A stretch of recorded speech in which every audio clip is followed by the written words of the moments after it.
This is a podcast by WellHouse Church, where we talk about what it's like to be a Christian Monday through Saturday, to live as a person of faith in a culture against faith. Let's talk about porn, y'all. Hey, that was a good intro. Yeah. We are going to talk about porn. Ew. I think where we got to start is where do we get the word porn from? Oh, interesting. Yeah, porn actually comes from the Greek word porneia, and it's kind of a blanket term for sexual immorality. It is. But that is where we get the idea and the word pornography. Mm-hmm. So it's so funny. And then graphe, right, is writing or some sort of visual yeah. thing telling a story or something, right? But we get this word pornography, and it's this word that honestly has kind of become somewhat accepted.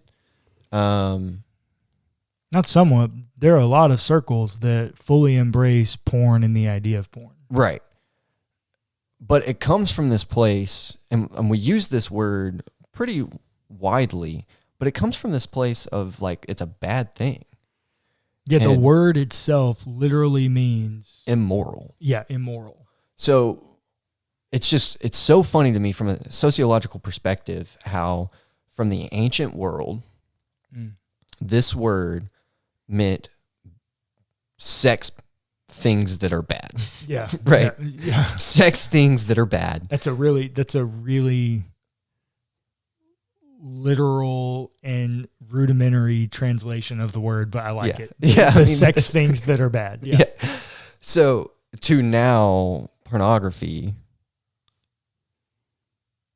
which is kind of accepted, but still has extremely dangerous consequences. Oh yeah. Extremely dangerous consequences. So yeah, maybe let's continue this conversation there. Why in the world in a series on sex and sexuality at a church would we want to talk about pornography? Well, porneia. Yeah, because it is in our mind detrimental to your idea of sex, your experience of sex, and your embracement of your sexuality. Yeah.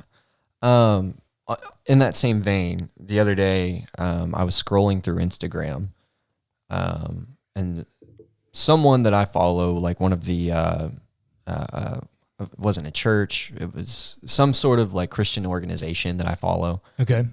Had posted a video. It was an interview, and I don't know if I'm pronouncing her name right, but Mia Khalifa. Who's that? She was a porn star. Oh, okay. And like extremely popular, if not the most popular. Okay. So she was in this interview, and it was I can't remember the name of the interview. It was a British show. But this guy was just talking to her, like, what has this done for you? And she said, "Oh, it destroyed my self-worth." Yeah. It destroyed my self-worth. And not to mention all of the women that are trafficked through porn. Yeah. She came out and said that, like, pretty openly, that she herself felt exploited. And that she said this, and I've heard this from other places, but it hit different coming from her. Mm-hmm. She said that what this does is men watch this and then expect their wives to do the same stuff on a Tuesday night. Yeah. That's just not how it works. Yeah. Well, and I think, our friends over at Elijah Rising, our partners, have done on their podcast conversations with a lot of different people about porn and the effects of porn and how that influences trafficking and all these things. And they do one episode. Sam Hernandez does an episode where she has a conversation with someone that was in porn and ended up there in a kind of crazy scenario, but how she was trafficked and how they were treated and how it was such a terrible thing. But I think we don't believe it because we can say, oh, well, the true porn stars, the ones that have agents and those kinds of things, like I'm sure what Mia had. Yeah. We go, that doesn't happen to them. Yeah. And so that can't be the norm. Yeah. And she comes out and goes, no, I was at the top of the game and it happened to me. Yeah. Well, what they end up doing is they bring you in for like a modeling job. This is the narrative that she told. They brought her in for a modeling job. She thought that they were going to be taking pictures, and they did the first time. The next time they asked her to take her clothes off. Yeah. And then it just kind of spiraled from there. Yep. And then there's these like really sketchy, very confusingly worded contracts that they sign. Yep. In which they don't have legal representation. Right. And you get trapped into this. Yeah, or feel like you're trapped because I'm sure that contract is voidable because it has illegality to it. Right. But yeah, so there are pieces of porn there that are infinitely damaging to the individuals in the film. Yes, absolutely. But there's another level of what happens and what Mia picked up on is that when you watch porn, you begin to build an expectation based upon fantasy of what sex is supposed to be like. And especially if it's damaging twofold. If you're watching porn before you're married, you have unrealistic expectations of what sex is going to be like when you're married. Yeah.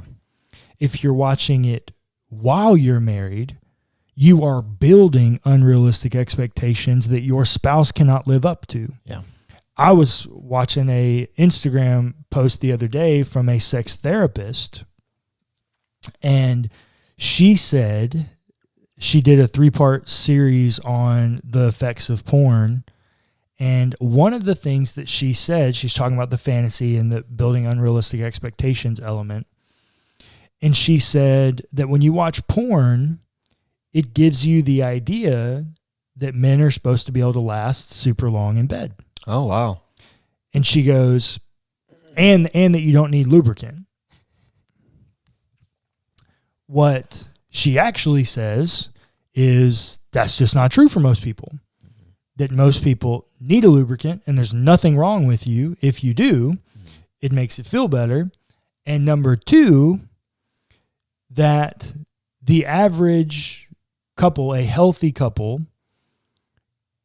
would be somewhere around in between 7 and 9 minutes of actual intercourse before orgasm. If you're less than 2 minutes, she says you have some kind of problem that you can fix. They have things for this. But porn gives you the idea that people can go in vigorous intercourse for 30, 45 minutes at a time. Yeah. And that's just simply not true. In fact, she even went so far as to say, and I don't know this, I mean, she's a sex therapist, I'm going to trust her, but that anything much longer than 7 to 9 minutes or 13 minutes at max, roughly, it begins to become painful for the women. And that might be some of what Mia was talking about, in that not feeling self-worth, feeling abused, all those types of things. And so I think there are elements of that are absolutely 100% true. And even down to, I think another piece about this is that porn gives you the idea that every person having sex has come to a place where they 150% embrace their sexuality in all its fullness. And that's also just not true. Yeah. Coming to a place where you can be vulnerable with someone in your most vulnerable state and embrace all of your sexuality takes time. Yeah. It takes a level of comfort and trust that's not there immediately. Yeah. And yet porn doesn't tell you that. Right. Porn is literally the opportunity. It's escapism. Yeah. It's the opportunity for you to embrace a fantasy at which you escape your problems or receive a release or whatever. Yeah. But then you've created this fantasy because you've now experienced a dopamine high through this video that you then bring into your bedroom thinking that you can recreate it and it'll be even better. But you can't recreate it. Yeah. It's next to impossible for you to recreate it. Number one, because your partner probably doesn't even know you're trying to recreate it. Yeah. And so I just think that there are a lot of elements of it, especially in the fantasy piece, that are so damaging. Yeah. And it's a little humorous, but I think it tells the story really well. We're big Friends watchers in this house. Yeah. We love to watch the series Friends. And there's a episode where Joey and Chandler are living together. And they somehow happen upon a free porn channel. Yeah. And they're so afraid to turn it off because they don't want to lose the porn channel. Yeah. So they've had nothing on the TV except porn for like a week. Nobody touches the air around the TV. Yeah, they're so afraid to lose the porn channel. And at the end of the episode, Chandler comes running in and goes, "Dude, something's wrong." And Joey goes, "What?" And he goes, "I just ordered pizza, and the pizza delivery girl didn't want to have sex with me." And Joey goes, "What?" Or he says maybe he has a similar story or something. Yeah, he did. The same thing happened to me earlier. Yeah. And Chandler goes, "It's time to turn the porn off." Mm-hmm. Like he realized that porn had created a fantasy for him that the world didn't live up to. Yeah, except they turn it back on. They do turn it back on. We still have porn. We still have porn. Yeah.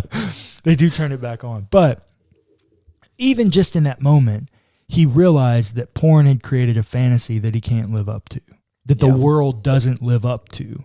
And it was unhealthy for him because you get so deep in it that nothing is as good as the fantasy. Yeah. And so you never pursue a partner. Or when you do, it's never as good. Right. And so that's why the fantasy element of porn is really, really bad. And we've already talked about why the trafficking element is really bad. But I want to talk about now self-worth and body image effects that come from porn. I haven't watched porn in a long time, but I remember that porn stars and actors and actresses are the best of the best in human physique. Probably. They're the top of the game. Yeah. And so this does two things. Number one, when women watch porn and they see all these female porn stars that are skinny waist, large breasts, and these are the women that everybody wants to watch have sex, and they're the women that all the other porn stars want to have sex with, it makes me go, well, nobody wants to have sex with me. Right. Because I don't look like that. Yeah. And then on the man side, same kind of deal. Just with size. Yeah. Well, I'm not that big, so I can't please a woman. Yeah.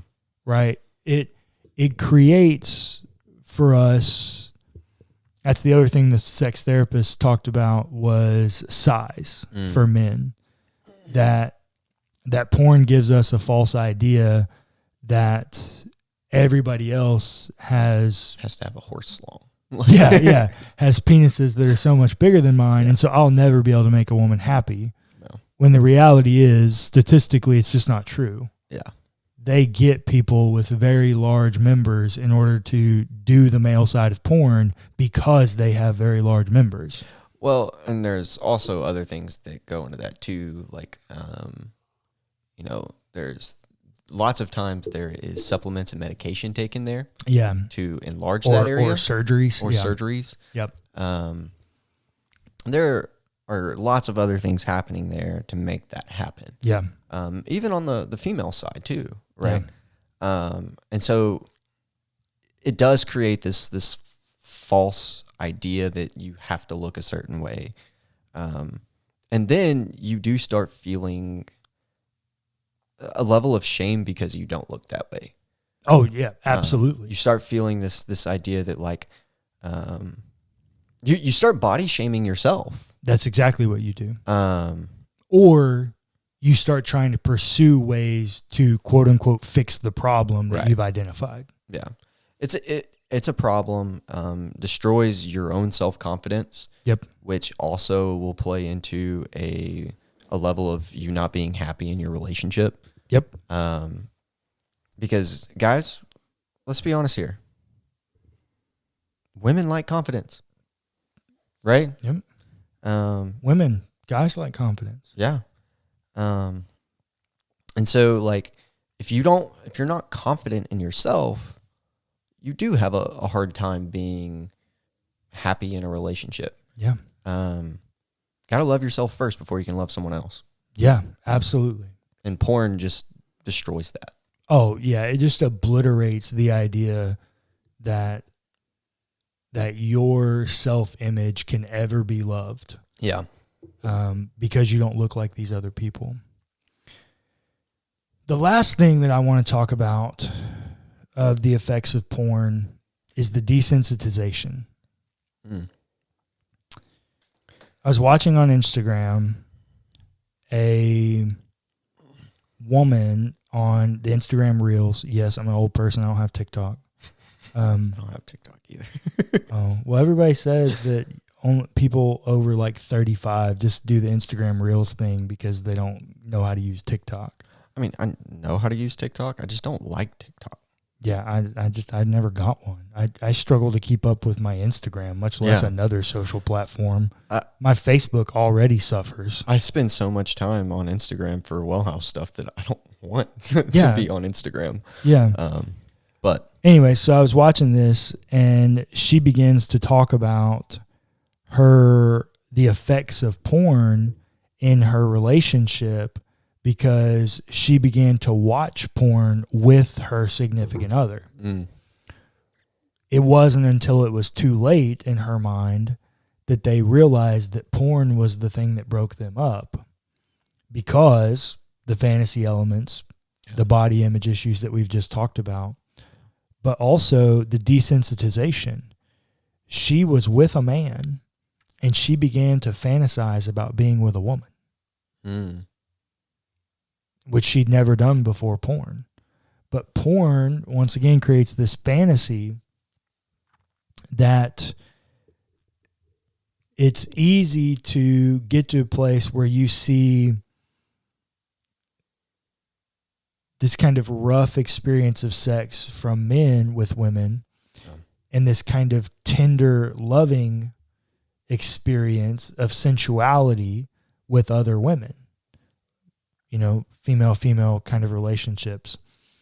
And so when you don't see that kind of sex in porn from a man, you feel drawn to that level of sensuality, but your experience of it, your fantasy is that only comes from women because that's the only porn that you watch where that happens.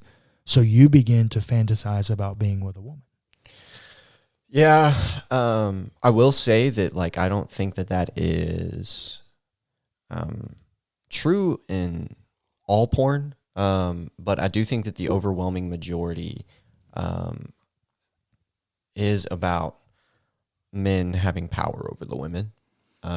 Yeah, That's not true. I don't have all. a statistic on this, Right. but I would say that, That it does seem that is the overwhelming majority. Yeah. But I don't think that is always true. And No, always the case. I don't want to use an absolute there, but the overwhelming majority is definitely there. Yeah. Even down to the fact that, which creates another problem. I'm sorry to cut you off, but it gives you as a man, right, this idea that like I can complete on my partner's face and that be okay. Yeah. I can shame them. I can do something to shame them whilst intercourse. Right. And it'd be okay. When no, that's just not okay. Yeah. Well, you got to have consent before you do anything, bro. Like, well, and I think the other thing that it does in this idea that it's male dominated and male forward, because by and large males are the ones that have the visible ejaculation. Oh, yeah. Mm-hmm. So it's like, okay, I know when this is done because the dude's done. Yeah. The interesting thing about that is that most of the experience is about the man. Right. I would venture to say, and I'm going to try to find a statistic for this, but definitely more than 50% of porn, I'm sure, doesn't have the woman being independently pleased. The man will receive oral as the natural lubricant and to please him, but I would venture to say that less than 50% of the time does the woman receive independent pleasure, which gives me as a man, if I watch porn, the false assumption that I don't have to please my partner, that sex is only about me getting mine. Yep. Which once again creates all kinds of dilemmas. Yeah. And so, listeners, as we wrap up this episode, one of the things that I'm going to do is I'm going to put a link in the description to a website called traffickinghub.com. If you didn't know this, the largest porn site ever is pornhub.com. Traffickinghub.com is a site created in order to shut down porn, or shut down Pornhub, for all the things that we've talked about, and most significantly, the exploitation and rape that is posted on Pornhub. So, I'm going to leave a link there. I've already signed it. Have you signed it? I don't remember. Okay, I've already signed it. Clayton is going to sign it if he hasn't. Yes. If you have not signed up to sign the petition to shut down Pornhub by going to traffickinghub.com, please join us in that. Porn is damaging to people. It is damaging to marriages. It is damaging to generations.